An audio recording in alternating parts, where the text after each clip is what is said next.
catching fire with everyone. Indian Fever, you can be part of the fun.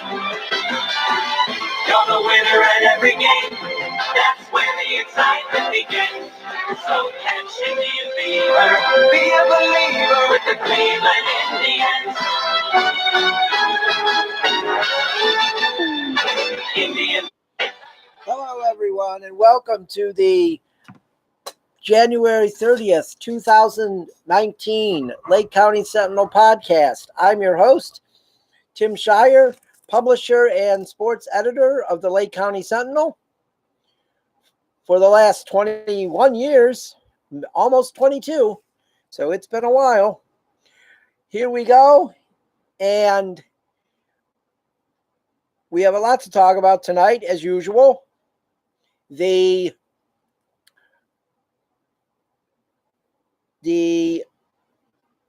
schedules we'll get to first. We've got the Cavs and the Monsters and the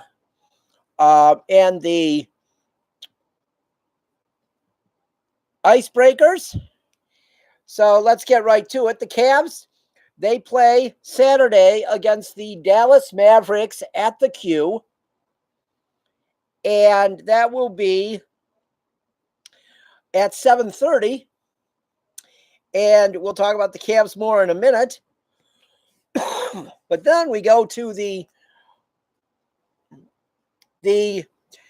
Monsters will be in action again on Friday after the AHL All-Star break. The Monsters will be at Wilkes-Barre Scranton against the Penguins at 7:05 on Friday. This is not hasn't been a real good period for the Monsters recently, so we're going to get an update tomorrow from our Monsters expert, Philip Goth. Philip will be here, and he will talk about the Monsters and give us an update on the organization. He's also going to tell us about a very exciting night that he had yesterday when he was called up to the big club.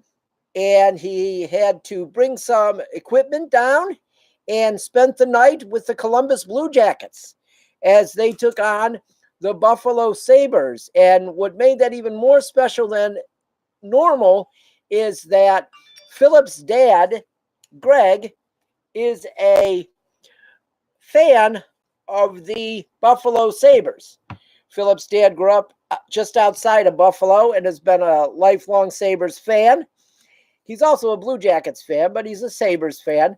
So that was pretty special for Philip to get to go down there and be in the Blue Jackets locker room and be part of the team against the teams that his dad grew up following. So Philip will be here tomorrow, and he's going to give us an update on the Monsters, so that should be fun. The Icebreakers, the men are Icebreakers, will be in action next on Friday, also at 7:05. Excuse me, at 7:05 in Elmira, New York, against the Elmira Enforcers. The Enforcers are in second place in the Federal Hockey League. I have to apologize. I had been calling it the Franklin Hockey League for most of the year. That I don't know how I can make that error. But the Mentor Icebreakers are in the Federal Hockey League. And like I said, they will be in action on Friday in Elmira against the Enforcers. They won't be home until February 9th. So they're on quite an extended road trip. They spent last week on the road, came home for one game. Now they're back on the road again. So when they get back home on the 9th, go and support them. They play at the Menor Ice Arena. It's a very, very nice place. I was there one time, ice skating. Spent most of the time on the ground or on the ice. Could not stand on skates. So hockey, for me, was never an option. So let's move on here. We already talked about the Cavs that they play on Saturday night against Dallas at the Q at 7:30. They won last night. They beat the Wizards 116-113. They were up 25 points at one point in the fourth quarter. The score ended up 116-113. They hung on to win. It was, a little touch and go there at the end, but they fought and they won the game. I don't see quit most of the time in this team. I'm not going to lie and say there weren't some games where I thought maybe they quit. There were a couple games. And I think that was when a couple of their influential players that mean more than scoring were out. Okay? I think that happened when guys who are leaders on the team were out. Larry Nance was out. Tristan Thompson's been out again. Matthew Dellavedova was injured for a while. Those are times where they guys saw some of the younger guys give up. And, you never want to see guys give up, but it's understandable with the leaders not on the floor. It happens. And I think when these guys have come back now, Nance came back. Dellavedova's back. Thompson hopefully will be back soon. Kevin Love may be back next week. He may be back early next week. Heck, I wouldn't even be surprised if he plays Saturday against the Mavericks. I'm not saying he will, but I wouldn't be surprised. So when these guys get back, the leadership's there, and they might make some noise. Are they going to make the playoffs? No. Do we want them to make the playoffs? Absolutely not. We don't want them to make the playoffs. In the NBA, you have to be bad to get good. That's what makes this season bearable, because that this season, I guess you could say suffering a little bit, makes you know that if they make the right moves, they can be really good again in maybe 3 years. Okay? So 2 wins in a row, really good. It's really nice to see. Jordan Clarkson led the team with 28 points. Ante Zizic led with 12 rebounds. Alec Burke had 9 assists. And the good thing is Phoenix lost. New York lost. So what does that mean? That means the Cavaliers don't have the worst record in the NBA anymore. They do not have the worst record in the NBA. Phoenix and New York are worse. And the Cavs are very close to where they could pass Chicago. So, let's not be so hard on this team. We knew when LeBron James left that it was going to get hard. And I don't think it would have been this bad if Kevin Love was healthy. I honestly could say if Kevin Love had been healthy, I think they would have 20 wins. Okay? I think they could be, 20-32? But what does that get you? What does that get you in the NBA? It gets you nowhere. It gets you the Washington Wizards, Washington Bullets. All those years where they were the 8th seed or the 9th seed, just missed the playoffs, didn't get a good pick in the lottery, and they just never improved. I don't want that to happen. They can't. If the Cavaliers are going to be bad, be bad. Get a pick. Okay? Get a pick. And hopefully they will get a top 3 pick this year. But that's how it works in the NBA. Moving on now to free agency in Major League Baseball. People are all up in arms that the Indians haven't signed anybody. And yeah, I'm not going to sit here and say that I'm glad the Indians haven't signed anybody. No, I'm not glad. I wish they had. There's some guys out there that I wish they would have signed. There's still some guys out there they could sign. Okay? I mean, there are. They could sign Adam Jones. I don't know if he's on their radar, but they could sign Adam Jones. I mean, there's other guys. Carlos Gonzalez. They could go after. Hunter Pence is out there. I don't know if they'd go after any of those guys. None of these guys are young, though, either. Do you want a 2-year fix so everything falls apart when Lindor leaves? Or would you rather have some younger guys so when Lindor leaves, you'll still have players here and it won't all fall apart at once? It won't completely collapse so they end up in last place. Okay, I think they're rebuilding this thing while they can still compete, and I like that. I know a lot of Clevelanders don't agree and they think, oh, you're crazy for saying this. But no, I don't think I am. I think I see what they're doing. They didn't sell me on it. They didn't sell me on it. I watched and I see what they're doing. You know, I'm smart enough to have an open mind and see what they're doing. Okay. So I think there hasn't been a lot of big name free agents signed in baseball anyway. The biggest name free agents signed so far are Nelson Cruz. He went to the Twins. Brian Dozier went to the Nationals. Indians don't need a guy like Brian Dozier. He's a second baseman. Went to the Nationals.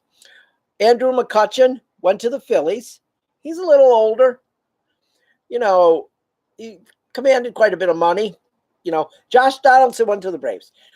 He's the only bigger name guy that signed with a team so far that I wish the Indians would have considered. I don't know if they considered. They might have considered him, but maybe he didn't want to sign here. I would have liked to have seen them sign Donaldson because, especially for the price Atlanta got, you know, that's a pretty good price. I think it was like $9.5 million. That's crazy that he only got that much, and the Indians could have afforded that, I think, but they didn't sign him. Disappointed, yes. Going to rip them apart and say they're going to be horrible and they have no chance? No, that's just stupid to go overboard like that.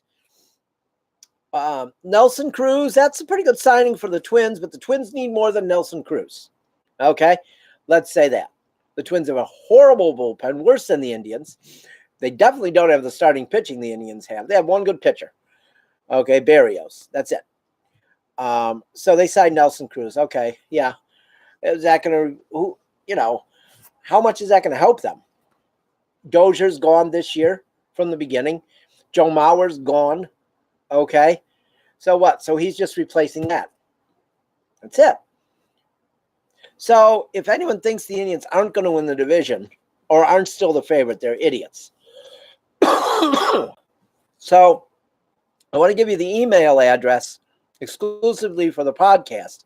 It's lcsentinelpodcast@gmail.com. That's lcsentinelpodcast@gmail.com.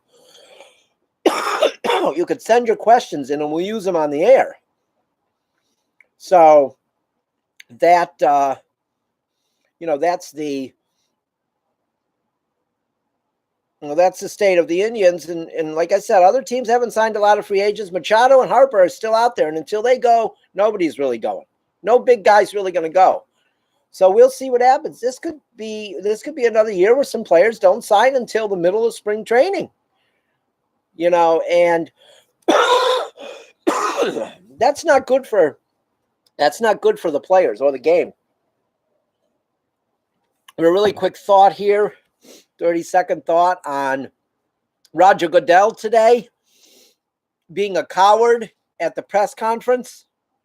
He's a coward. You know, he waited 10 days to talk. Saints fans should still be livid. If I was that attorney, that season ticket holder, I would still go forward with the lawsuit. Roger Goodell is a coward and a horrible commissioner. It's a human game. We'll get rid of replay then. If it's a human game, get rid of replay. But if replay is part of the game, then it should be used in the right way, and that play should have been replayed, reviewed, and overturned. But that's the NFL, and that's Roger Goodell for you. They can do whatever they want. Nobody holds them accountable. Nobody will hold them accountable. Everybody will forget it. Once the Super Bowl happens, everyone will forget it. We'll be back on the other side with news and politics.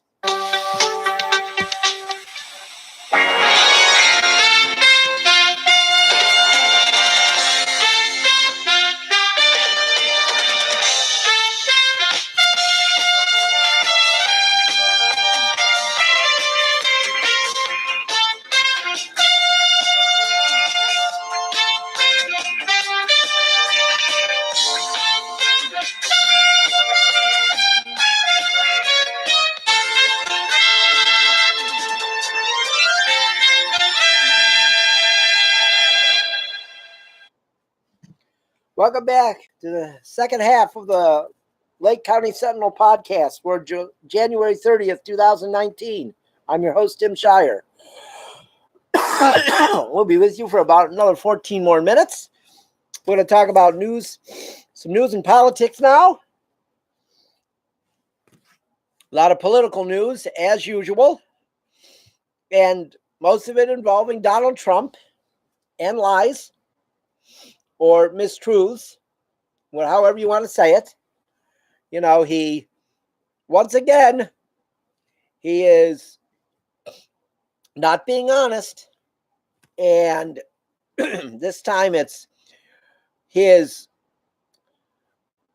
lies about human trafficking and the border and how they're kidnapping women and how they're treating them. And most of what he says has been debunked. Here's some numbers here for you. He claims they're using duct tape. He obviously watched a movie and saw in the movie how they treated women when they abducted them. And now he believes he can use this and people will believe it. Problem is, his base does believe what he says. They believe everything he says. They truly believe that they're kidnapping women all the time and using duct tape to cover their mouths. An official today from Homeland Security said that there were 1,435 cases of human trafficking in the United States. And one case involved duct tape. One single case out of 1,435. And the perpetrator of that crime was an American citizen. He did not come over the border and kidnap a woman and duct tape her mouth. He was already in the country because he was born here. Another lie by Donald Trump debunked.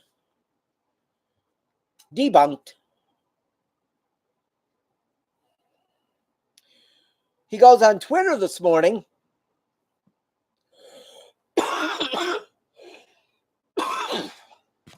and he blasts the intelligence chiefs because they didn't agree with him. They gave an accurate assessment of what's going on in the world with Iran, with ISIS, with the southern border, with the Russian investigation. And he did not like that one bit because they didn't agree with him, and he called them naive. So, in effect, this guy who spent his career being a businessman, a shady businessman at that, we'll give him that. He's shady. So he probably knows a lot of tricks. But a guy who's been a businessman his entire career, never spent a day in law enforcement, ran from military service, is now telling us that he knows more than the trained career intelligence officials. Yeah, he is. He's telling us that. He's saying he knows more than the trained intelligence officials. This is the guy that we elected president. This is the joke that we elected president. Yet the people who supported him, a lot of them are still supporting him. They believe everything he says. You know, they'll say they're all for law enforcement. And then they rip the FBI. What is that about? If you support law enforcement, then you definitely support the highest law enforcement agency in the country. And that would be the FBI. You don't rip them because they say something that you don't agree with. I don't understand. I thought you supported law enforcement. That's what I thought, Trump supporters claim. Oh, we support law enforcement with their blue flags and their blue lights, which I have nothing against. But most of them are a bunch of hypocrites. They support law enforcement when it benefits them. Okay? It's not benefiting them right now. So they attack. They attack the FBI. They attack the CIA. They attack the National Intelligence Agency. Because they're not saying what they want them to say. So you could bet that Rush Limbaugh probably ripped him on his show today. I didn't see it, but he probably ripped him on his show today because he's nothing but a fat big mouth.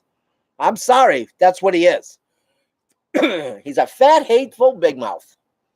Yeah, and he's got more listeners than me. Big deal. At least I'll be honest. At least I'm honest. I don't make stuff up.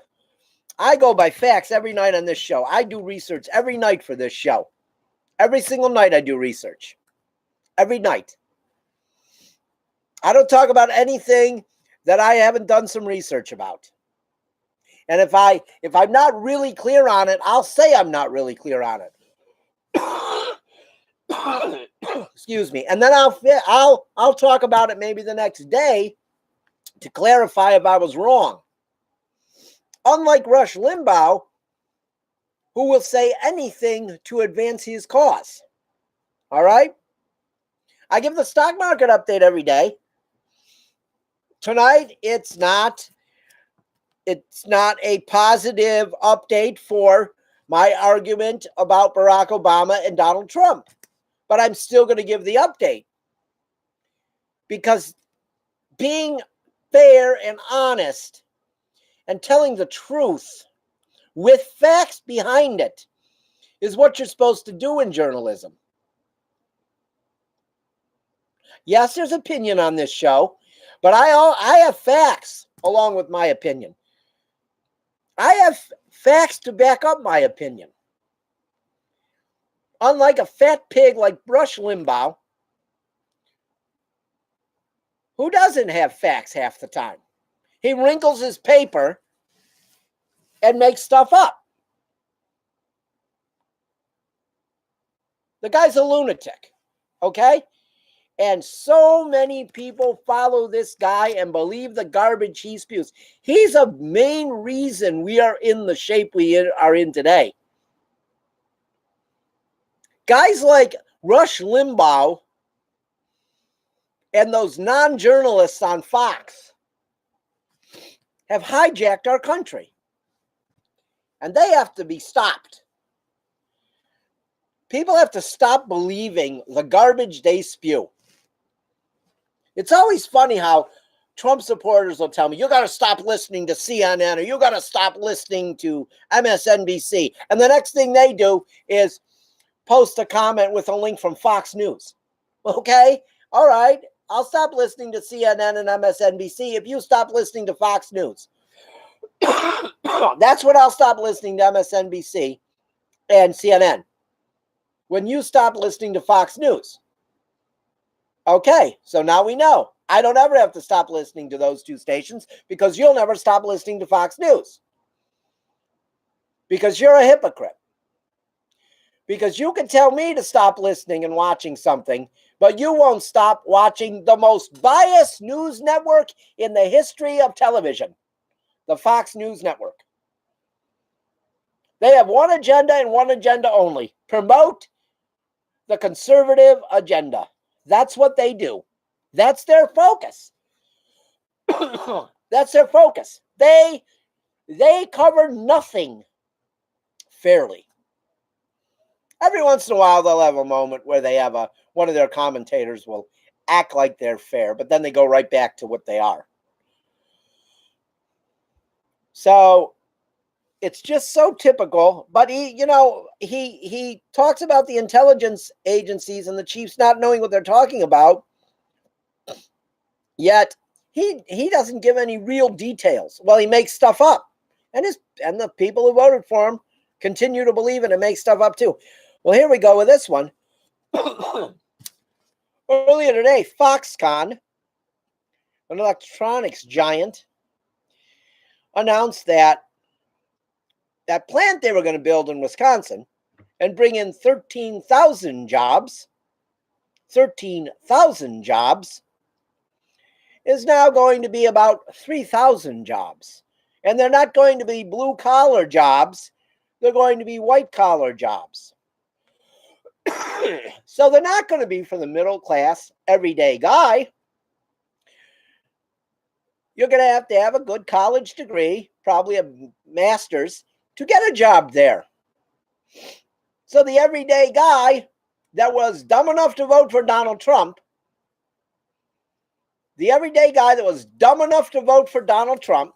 because they were dumb enough to believe he was going to bring jobs, well, they're dumb enough now, they're going to have to look somewhere else for a job. It's your own fault, people. You believe the dummy and follow the path of the dummy and the liar, you're going to pay for it at some point.